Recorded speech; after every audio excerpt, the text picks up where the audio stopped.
This is maybe the most important thing to know about living right now in the 21st century, that we are now hackable animals. We have the technology to decipher how humans, or what you think, what you want, to predict human choices, to manipulate human desires in ways which were never possible before.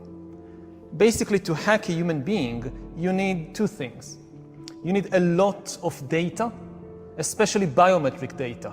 Not just about where you go and what you buy, but what is happening inside your body and inside your brain. And secondly, you need a lot of computing power to make sense of all that data. Now, previously in history, this was never possible. Nobody had enough data and enough computing power to hack human beings. Even if the KGB or the Gestapo followed you around 24 hours a day, eavesdropping on every conversation you had, watching everybody you meet, still they did not have the biological knowledge to really understand what's happening inside you, and they certainly didn't have the computing power necessary to make sense even of the data they were able to collect.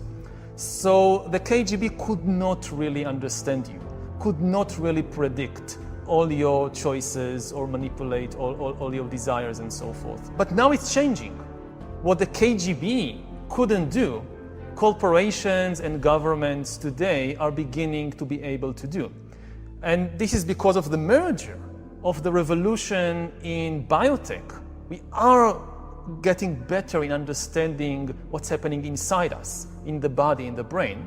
And at the same time, the revolution in infotech, which gives us the computing power necessary. When you put the two together, when infotech merges with biotech, what you get is the ability to create algorithms that understand me better than I understand myself.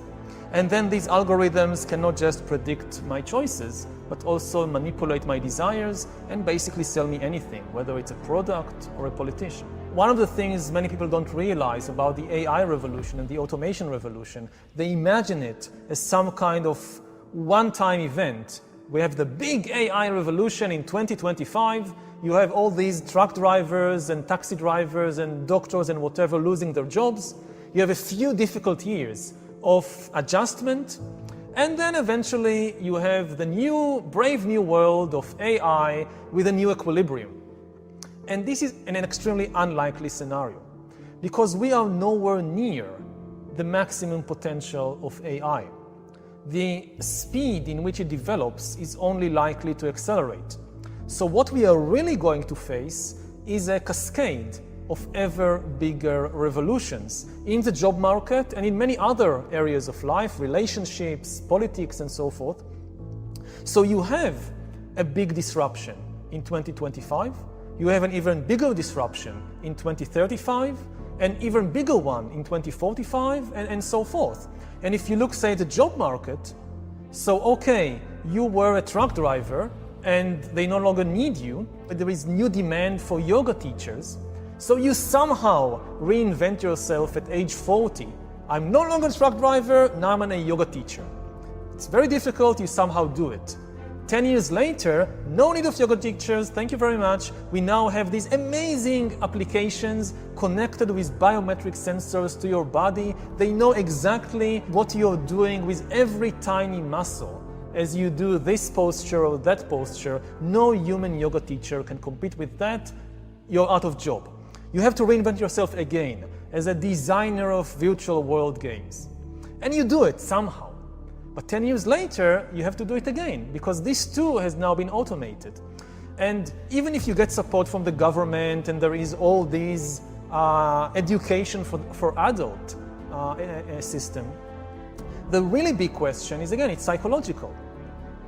Do we as human beings have the mental stability and the emotional intelligence necessary to reinvent ourselves repeatedly?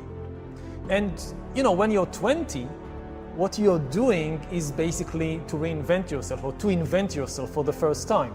And it is very difficult. When you're 30, it's even more difficult, but you somehow do it. But when you get to be 40, 50, 60, it becomes more and more difficult. You have more to let go of.